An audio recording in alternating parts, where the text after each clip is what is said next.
There's no rules that say you have to be one way or the other. It's woodworking, have fun. Today, we're gonna be going over the basics of how to make yourself a charcuterie board. So we're gonna start with drawing out our charcuterie board. And we're gonna use this piece of material right here, which is tap hole hard maple. We're gonna start with the handle. I always like to start with the handle, let the board follow. So with this particular material, we've got tap holes in the maple, because this came originally from a sap tree. And I'm gonna exclude them in the finished product. The way I'm gonna do that is I'm gonna actually use the center hole of my sanding paper here and line it up right on top of the hole that I've got here in the middle of the wood. This ring of holes can be used as reference, in this particular case with a 3.5 inch circle. And I can line it up to those holes and I can pre-mark where those holes are. This particular board would work out to be about 24 inches. Generally, I like to have the body of the board be about 16. It gives you enough meat to be able to put some meats on it. But regardless, it could be whatever you want it to be. All right, so I'm just gonna put a reference line here so that I know where I want my handle to stop. This happens to be just, like I said, something that's square enough that I can reference. We're not working with exact science here. This shape doesn't matter. It's whatever you want it to be. There's no rules that say you have to be one way or the other. It's woodworking, have fun. So next I'm going to draw out the body. Rounder shapes again, make it nice and smooth. I'm going to happen to use this template. It's got a bunch of different diameter holes. The sizes don't matter. Again, it's whatever you want to do, whatever you feel comfortable with. I'm using this 100% just for reference. I'm going to come back afterwards and they're going to be different. They're not going to look the same. I just want to kind of get an idea of what I think will look good.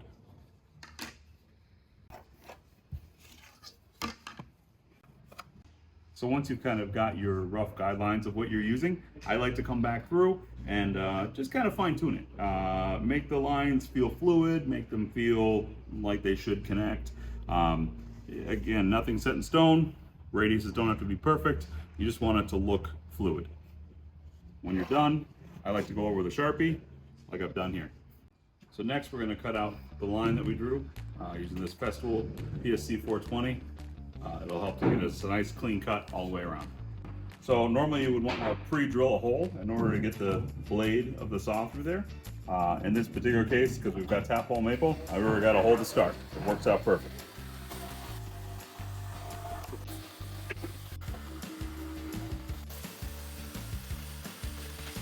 Next thing I'm going to do is use a rasp. This happens to be a hand-cut rasp from Narex that we carry here at Highland Hardwoods. And I'm going to use this to define the shape, get closer to my line. Alright,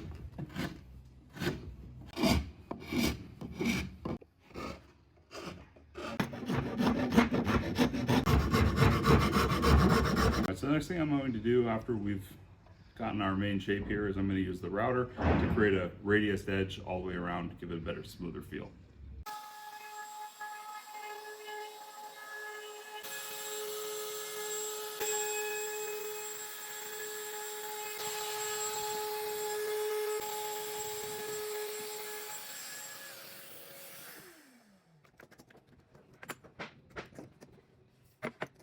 Okay, so you can see here where I've got the routing done and where I'm about to continue going on. You get that really sharp edge versus this nice smooth edge. You got to keep in mind that people are going to want to grab this and hold it, and you want it to be smooth. A radius is a great way to do that. So not everything has to be done with a machine. In fact, none of it has to be done with a machine. If you want to do it all by hand, that's an option. But I'm just trying to smooth out some scratches, just some regular paper in your hand is the best way to do that. The next thing I'm going to do is try to smooth out some of these edges using this woodpecker sand stand. It's fantastic to hold your sander, bring the workpiece to it, and have a lot of control over it.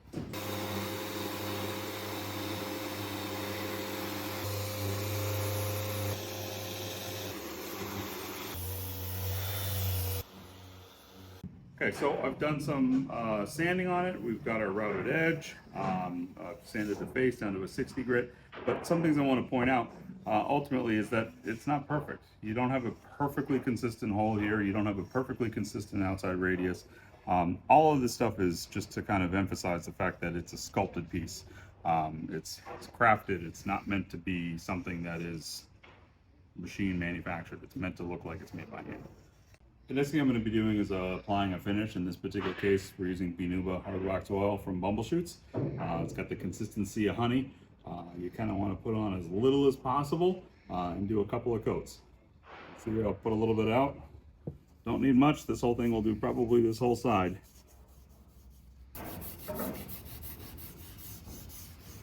So I sanded this one down to about 60 grit. I didn't go up any higher than that. It's got a lot of minor scratches in it and things of that nature. Normally I go to 150 to 180 for something like this, but this particular finish allows you to have it finish at a wide range of grits. But overall, when you apply it, you do want to apply as little as possible, because after you're done applying it and you wait about 15 minutes, you're going to try to remove as much as possible. And that way it has a nice thin film to cure overnight.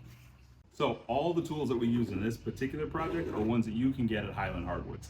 You can come on down if you're local. More than happy to answer any questions that you might have regarding this project or any other projects that you're working on. Swing on down, we'll be here for you.